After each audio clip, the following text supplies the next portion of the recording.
है। अभिषेक तिवारी, उम्मीद की जा रही है कि जब सुप्रीम कोर्ट में हर चीज की सुनवाई हो चुकी है तो इस तरह की बहानेबाजी किसी भी तरफ से, मैं कह रहा हूं अगर बीजेपी हारे तो बीजेपी को भी बहाने बनाने का कोई अधिकार नहीं है, और अगर टीएमसी हारे तो टीएमसी को भी बहाने बनाने का कोई अधिकार, कोई स्कोप ही नहीं छोड़ा है देश की सर्वोच्च अदालत ने। अशोक जी, बीजेपी ने तो पूरी ताकत लगा दिया बंगाल के अंदर, चाहे वो इलेक्शन कमीशन हो, चाहे वो ईडी हो, चाहे वो सीबीआई हो, चाहे वो कई राज्यों के मुख्यमंत्री हो, खुद प्रधानमंत्री हो, गृह मंत्री। जो मणिपुर जल रहा है, जहां पे हमारी माँ बहन बेटियों की इज्जत लूटी जा रही है, गृह मंत्री जी को उनकी चिंता नहीं है। और चारू प्रज्ञा जी क्या कह रही हैं कि चुनाव के बाद भी वहां पे सेंट्रल एजेंसियां लगी रहेंगी। हाँ, उनको फिक्र तो है बंगाल का, लेकिन उनको मणिपुर का फिक्र नहीं है, जहां पे आबरू लूटे जा रहे हैं, जहां पे इज्जत लूटे जा रहे हैं, जहां आज भी मणिपुर चल रहा है। लेकिन देश के गृह मंत्री प्रचार मंत्री बन के रह गए, उनको प्रचार में ज्यादा दिलचस्पी है, वही चीज कर रहे हैं। नंबर 1। नंबर 2, अब भारतीय जनता पार्टी पहले क्या करती है, अभी नया चीज बंगाल चुनाव के अंदर ऐड की, मैं बताता हूं क्या। पहले ये पार्टियां तोड़ते थे, दूसरे कार्यकर्ताओं को अपने तरफ जोड़ते थे, ईडी सीबीआई इनकम टैक्स लगा करके प्रताड़ित करने का कार्य करते थे। अब भारतीय जनता पार्टी ने जो अपोजिशन पार्टियां होती हैं उनके साथ उनको भी भगाने का कार्य करते हैं। इसका सबसे बड़ा प्रमाण परसों जो आईपैक के डायरेक्टर विनेश चंदेल जी की जमानत हुई है, जब चुनाव के बाद ईडी ने हाथ खड़ा कर लिया कि मुझे कोई समस्या नहीं है, इनको रेगुलर बेल दीजिए। इससे ज्यादा प्रमाण क्या हो सकता है? यह दिखाता है भारतीय जनता पार्टी किस तरीके से संविधान को ताक पे रख करके लोकतंत्र की हत्या करती है। यह किसी से छुपा नहीं है। और अशोक जी, बड़ा हैरानी की बात है, अभी परिणाम आने में लगभग 48 घंटे से ज्यादा का समय है।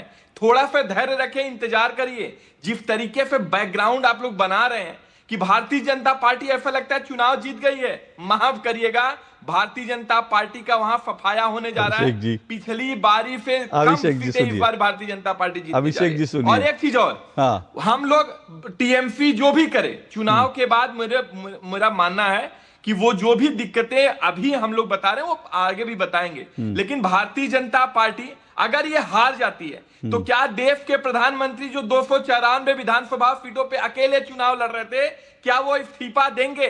देश के गृह मंत्री पूरे देश की समस्या छोड़ करके बंगाल के अंदर 15 दिनों 15 महीनों से बैठे हैं, वो क्या इस्तीफा देंगे? ये यार देश की जनता, बंगाल की जनता पूछ रही है। ओके अभिषेक जी, देखिए ऐसा है, ये एक मिनट चारू जी आ रहा हूं, एक छोटी सी टिप्पणी कर दूं। देखिए अभिषेक जी, आपका दर्द मैं समझता हूं, आपने पार्टी तोड़ने की बात कही, बाकी बात की, वो मैं आपका पर्सनल जो निजी आपका दर्द है उसको मैं महसूस कर रहा हूं। देश ईडी को लेकर आपका दर्द, मेरे सवाल पर अभिषेक जी नहीं आए, बाकी सब कुछ उन्होंने कहा। अरे सुनिए तो सही, अरे सुनिए तो सही, सुनिए तो सही, मेरे सवाल पर नहीं है, बाकी आपने सब कुछ कहा। जहां तक माहौल बनाने की बात है, देखिए माहौल बनाने से तो कुछ होता नहीं ना।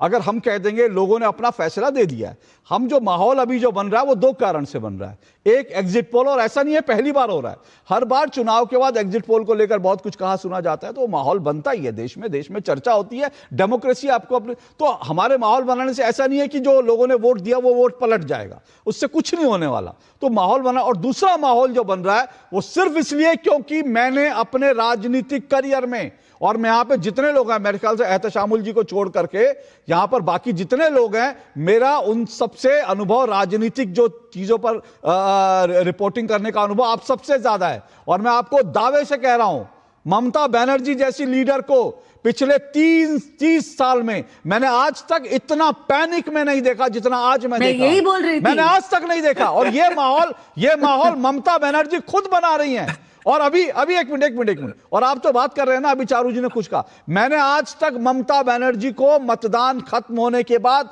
मंदिर जाते नहीं देखा, लेकिन इस बार मैंने देखा कि मतदान खत्म हुआ, वो मंदिर की घंटी बजाने गई। तो मतलब आपकी ऐसा लग रहा है कि पब्लिक ने आपकी घंटी बजा दी, इसलिए आज आप मंदिर में घंटी बजाने गई। तो माहौल हम नहीं बना रहे। अभिषेक जी रुकिए, एक मिनट रुकिए, एक मिनट अभिषेक जी रुकिए, एक मिनट चारू जी रिस्पॉन्ड कर रहे हैं। अभिषेक जी, चारू जी रिस्पॉन्ड कर ले, आपने बहुत कुछ कहा, मैंने पॉलिटिकल चीजों पे कमेंट, अरे बिल्कुल दूंगा, रुकिए, बिल्कुल दूंगा। टीएमसी के पक्ष में जितनी